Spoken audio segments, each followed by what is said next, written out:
Di sini saya akan memulai presentasi di mana yang pertama yaitu ada konsep dan teori dimensi konseptual dan model teoritis. Pada dasar pemikiran, ITF pada dasarnya merupakan suatu kerangka kerja atau framework di mana kebijakan moneter diarahkan untuk mencapai sasaran inflasi yang ditetapkan ke depan diumumkan kepada publik sebagai perwujudan dari komitmen dan akuntabilitas bank sentral. Dalam teori dan praktiknya di berbagai bank sentral, terdapat sejumlah pemikiran yang melandasi penerapan ITF. Lalu pada karakteristik, penerapan ITF memenuhi prinsip-prinsip kebijakan moneter yang mengarah kepada sasaran inflasi jangka menengah sampai panjang. Adanya komitmen bank sentral untuk memfokuskan kebijakan moneternya pada pencapaian sasaran inflasi yang ditetapkan, serta pemberian independensi yang dibarengi dengan meningkatnya transparansi dan akuntabilitas dalam pelaksanaan kebijakan moneter yang ditempuh bank sentral. Pada model teoritis, kebijakan moneter yang mengupayakan stabilitas harga bahkan juga telah terbukti menjadi kunci keberhasilan pengelolaan permintaan agregat secara keseluruhan. Sejalan dengan fakta empiris tersebut, dukungan teori pada praktik kebijakan moneter mulai berubah menjadi pengakuan signifikan dalam kurun dan dekade terakhir. Lalu adapun pada model teoritis, ITF yang pada awalnya diterapkan sebagai suatu art of central banking dengan landasan penguatan kerangka kelembagaan kebijakan moneter untuk mendukung kredibilitas kebijakan dan pengelolaan ekspektasi secara bertahap mulai diperhitungkan melalui pengembangan landasan teori makroekonomi. Dalam hal ini, terdapat dua azab utama yang memberi landasan teori makroekonomi ITF, yaitu New Keynesian dan New Neoclassical Synthesis. New Keynesian mempresentasikan keseimbangan sisi penawaran via teori ekspektasi inflasi. Dalam New Keynesian, Phillips Curve atau NKPC dan sisi permintaan IS Curve serta perilaku Policy Rule. Baik, di sini saya akan melanjutkan presentasi dari teman saya. Saya akan menjelaskan mengenai kerangka kerja, kelembagaan, dan operasional. Kerangka kerja kelembagaan yang mendukung penerapan ITF mencakup pengaturan dalam Undang-Undang Bank Sentral, rumusan target inflasi, serta mekanisme akuntabilitas dan transparansi. Seperti disebutkan di muka, di negara-negara maju ITF telah diterapkan antara lain di Selandia Baru, Kanada, Israel, Inggris, Swedia, Finlandia, Australia, Spanyol, dan Afrika Selatan.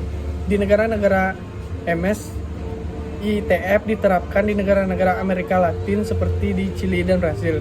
Di negara-negara Eropa Timur seperti Polandia dan Republik Ceko, serta di Korea Selatan, Thailand, Filipina, dan Indonesia. Dalam kaitan ini, terdapat variasi dalam praktik kelembagaan yang ada di berbagai bank sentral yang telah menetapkan ITF secara penuh. Secara umum dapat dikatakan bahwa negara-negara MS merupakan pengaturan kelembagaan yang relatif lebih banyak dibandingkan di negara-negara maju. Yang pertama, Undang-Undang Bank Sentral. Di banyak negara, penetapan ITF telah diperkuat dengan perubahan dalam Undang-Undang Bank Sentral. Kapan dan besarnya perubahan dalam Undang-Undang Bank Sentral tersebut memang bervariasi dari satu negara ke negara lain, mencerminkan adanya trade-off antara upaya yang diperlukan untuk memperoleh dukungan publik untuk penerapan ITF. ITF tersebut dibandingkan dengan meningkatnya kredibilitas dan undang-undang yang baru. Di negara maju, perubahan undang-undang dilakukan di Selandia Baru, Spanyol, dan Swedia bersamaan dengan penerapan ITF. Sementara itu, di Inggris, Kanada, dan Israel, dukungan Republik untuk perubahan undang-undang diperoleh secara kredibilitas. Baik, saya akan melanjutkan presentasi dari rekan saya, yaitu yang kedua, rumusan sasaran inflasi. Rumusan sasaran inflasi juga bervariasi di berbagai negara yang menerapkan ITF, baik yang menyangkut indeks harga yang digunakan, besarnya target, jangka waktu, ataupun cara pengumumannya. Hal ini banyak dipengaruhi oleh sejumlah faktor yang spesifik di negara yang bersangkutan, seperti tingkat kredibilitas bank sentral, kerentanan ekonomi negara yang bersangkutan terhadap kejutan atau shocks, ataupun ketersediaan data. Dalam beberapa kasus, sejumlah negara telah melakukan penyesuaian terhadap rumusan sasaran inflasi tersebut sesuai dengan perubahan dan faktor-faktor tersebut. Lalu yang ketiga, akuntabilitas dan transparansi. Transparansi juga ditingkatkan melalui pengumuman segera mengenai langkah-langkah yang diputuskan dalam kebijakan moneter Bank Sentral. Biasanya pengumuman tersebut dilakukan melalui press release yang menyatakan keputusan kebijakan moneter dan ringkasan beberapa faktor yang melandasinya.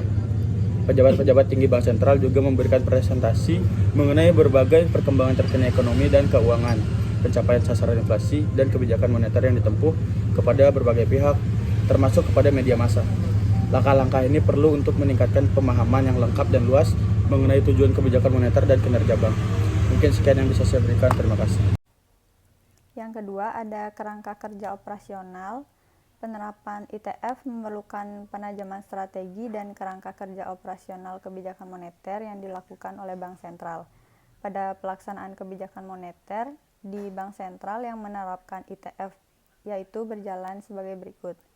Yang pertama, perakiraan inflasi secara reguler disusun dan diperbaharui berdasarkan data ekonomi terkini. Yang kedua, arah kebijakan moneter dalam bentuk tingkat sasaran operasional yang diperlukan untuk memperkecil devisa antara perkiraan inflasi dengan target inflasi.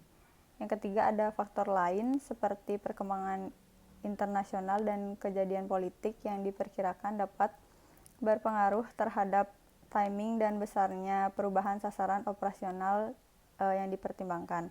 Yang terakhir ada perubahan arah kebijakan diumumkan dan sasaran operasional disesuaikan ke tingkat yang diinginkan. Selanjutnya ada inflation, targeting, dan kinerja perekonomian. Dalam pemahaman konsep, kerangka kerja kelembagaan dan operasional, serta rezim penargetan inflasi seperti diuraikan pada bagian-bagian terdahulu.